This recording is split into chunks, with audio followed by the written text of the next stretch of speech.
What is up, everybody? It's Animac here for AnimeUproar, and recently a lot of you guys have been asking me to make more 7 Deadly Sins content. And I did recently drop a video about the Son of Bon side story. The twist at the end was absolutely insane, so definitely check that out if you haven't already, link in the description. But another topic that I've wanted to talk about for a long time is the ending of the 7 Deadly Sins, and how the ending could, or maybe even should have been different. I've had some strong opinions about this ever since the manga ended, and I know that a lot of you guys have strong opinions as well, so let's talk about it. Before we get started, I want to thank Raid Shadow Legends for sponsoring this video. I think that pretty much everyone has heard about Raid by now, and that makes sense since the game has 25 million downloads and over 1 million daily players. I've been playing it for over a year, and what keeps me interested is their massive active community and their constant updates. Raid has one of the biggest and most helpful online communities, so if you've ever thought about trying this game, now is a great time to start.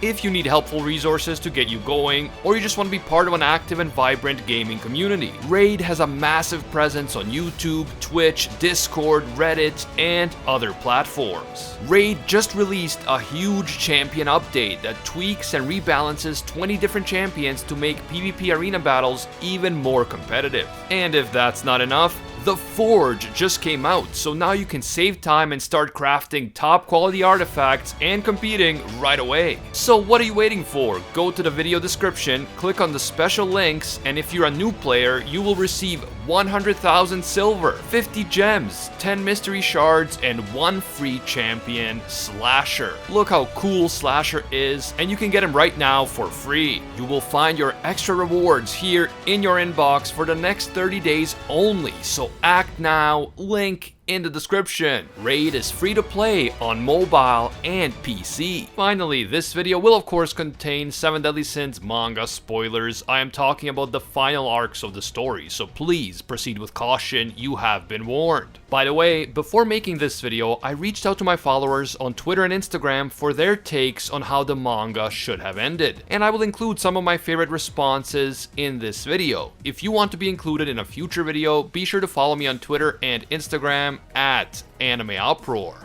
Now, in terms of the last few arcs of the manga, most people, including me, seem to really like the new Holy War arc, and Estarossa/Mael is probably the best villain in the entire series. The issues that most people had with the ending of the manga came in the following 2 arcs, the Demon King arc and the King of Chaos arc.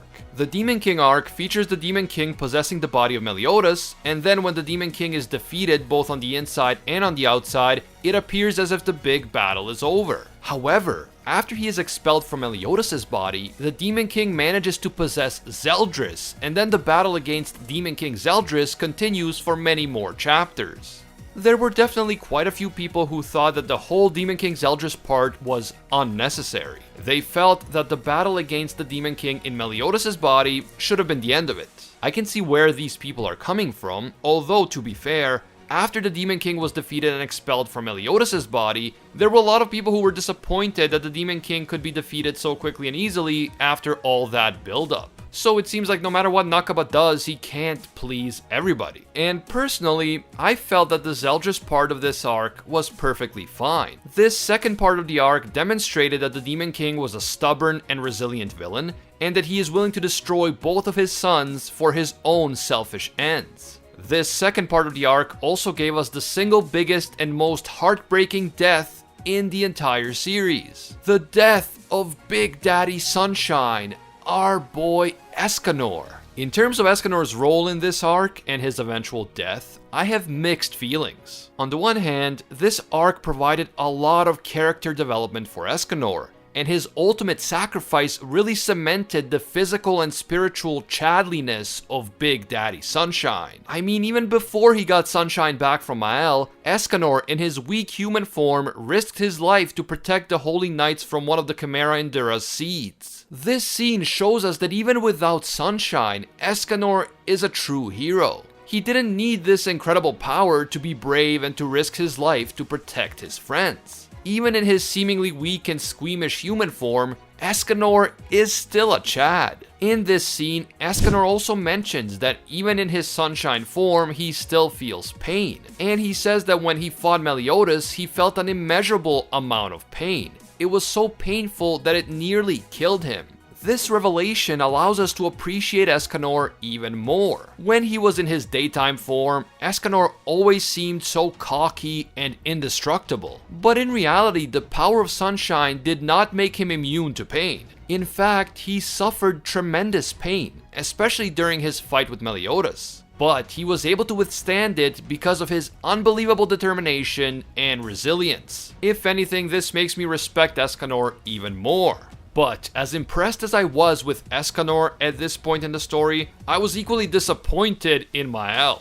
After being the badass villain of an entire arc, and after proving himself to be one of the strongest characters in the entire series, Mael completely chickens out when it comes time to fight the Demon King. He agrees to give the power of sunshine back to Escanor so that Escanor can go and fight, but Mael himself refuses to take part in the fight because he says that the Demon King is just too strong. Really, man? Really? Now, I totally get that the plot needed Escanor to get sunshine back, so Nakaba had to come up with some reason as to why Escanor is going to be using sunshine instead of Mael. But come on, there had to be a better way to make this happen. They didn't have to do Mael so dirty and make him look like a total wuss bag. This one brief scene really destroys our image of Mael as a character, and that is why it bugs me so much. But at the end of the day, Mael is not one of the main characters, so let's move on. When Escanor ultimately sacrifices himself in the fight against the Demon King and dies as a result of overusing sunshine and overwhelming his body,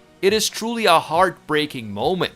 Escanor's sacrifice really brought home how strong the bond between the 7 deadly sins is and how unbreakable their friendship has become. The Merlin kiss at the very end of Escanor's life was also absolutely amazing, and it was as beautiful as it was tragic. Escanor's death really added a lot of maturity to the story, even though the vast majority of us wanted to see Escanor and Merlin get together and have a happy ending. It definitely sucks that so many other characters who were supposed to be dead came back to life. From important characters like Elaine and Arthur to completely unimportant characters like Veronica and freaking Vivian. And yet, Big Daddy Sunshine himself had to be one of the few characters who died for real. I know that a lot of people wanted Escanor to somehow come back like so many other 7 Deadly Sins characters, but as much as it hurts us, and as much as we would definitely trade someone like Vivian for Escanor, the fact that Escanor really died added maturity and seriousness to the story, and that has its own value. Overall, I was still okay with the manga up to this point, and even though it was hard to cope with Escanor's death, I accepted it as a necessary development that made the story more mature. For me, the real issues begin once we get to the final major arc in the story, the King of Chaos Ark.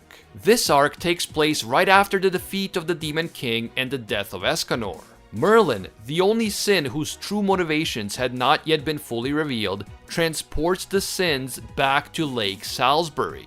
There, she brings King Arthur back from the dead and resurrects him as the King of Chaos. I don't have a problem with the arc up to this point. The 7 Deadly Sins is heavily inspired by Arthurian legend, and so bringing King Arthur back to life makes a lot of sense. In fact, I thought that Chaos Power was actually really cool, and it had been foreshadowed earlier on in the story, so again, all of this made sense to me. I even liked the inclusion of the Lady of the Lake, a magical being brought from Chaos that we met in the previous arc.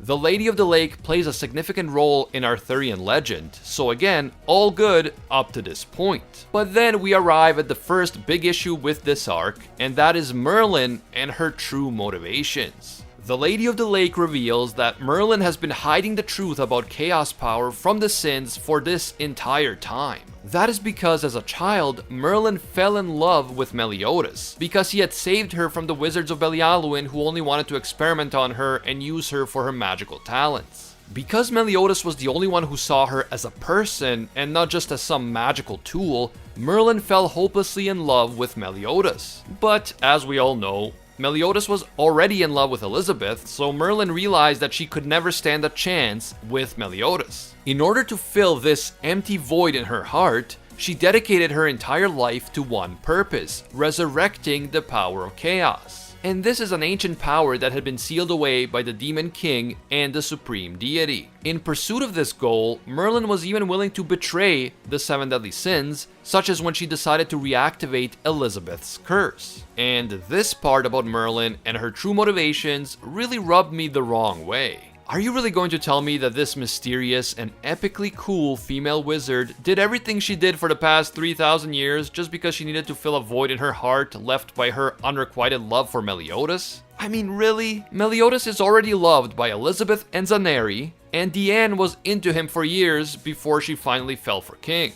So did we really need a 4th woman in the story to be in love with Meliodas? Don't get me wrong, I would totally get it if Merlin fell in love with him back when she first met him because he saved her and treated her as an actual person instead of some magical experiment. But for her to stay in love with him for over 3,000 years, knowing that he is meant to be with Elizabeth, just rubs me the wrong way. Now, we all know that love is crazy and you can't choose who you fall in love with and all of that stuff. But still, I would have been so much happier if Merlin could have just gotten over Meliodas, just like Diane did, so that Merlin could finally give Escanor a chance. And that whole thing about Merlin pursuing chaos power just as some sort of distraction from her love for Meliodas, and then her being willing to even potentially put her friends in danger in the pursuit of that goal, I don't know, it just doesn't quite fit to me. Now, if there had been some bigger reason, like say if chaos power was the only thing that could defeat the Supreme Deity, then I could see Merlin pursuing it because she knows that eventually they will have to take on the Supreme Deity. But this whole idea of pursuing chaos just out of curiosity or just as a distraction from a broken heart,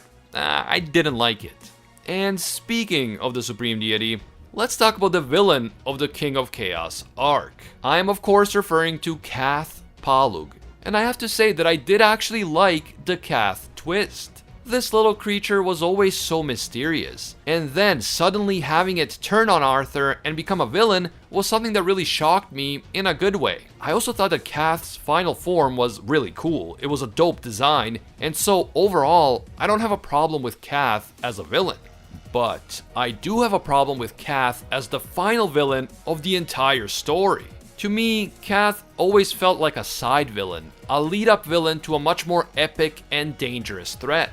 The Cath fight was basically a quick training arc for Arthur as he was learning to harness and control the power of chaos. I was expecting that once Cath was defeated, we would learn that the next villain and the real final villain would be the Supreme Deity. That would have made perfect sense from a narrative perspective. The Demon King and the Supreme Deity were always built up as 2 major villains. And then as the story went on, we spent so much time focusing on the Demon King and hardly any time was spent on the Supreme Deity. I was thinking that the Sins needed chaos power in order to defeat the Supreme Deity. And after Cath was defeated and Arthur learned to use chaos power, the Sins and Arthur would venture to the Celestial Realm to take on the Supreme Deity. This would give Elizabeth a chance to confront her mother. It would give us a major epic battle worthy of a series finale, and it would actually answer all of the lingering questions about the Supreme Deity, who up to this point had remained a big mystery. It only made sense that after we spent so much time on the Demon King, we would eventually get to the Supreme Deity, especially since both of these overpowered beings were responsible for the Holy Wars and for the curses placed on Meliodas and Elizabeth. It wasn't just the Demon King who was the problem,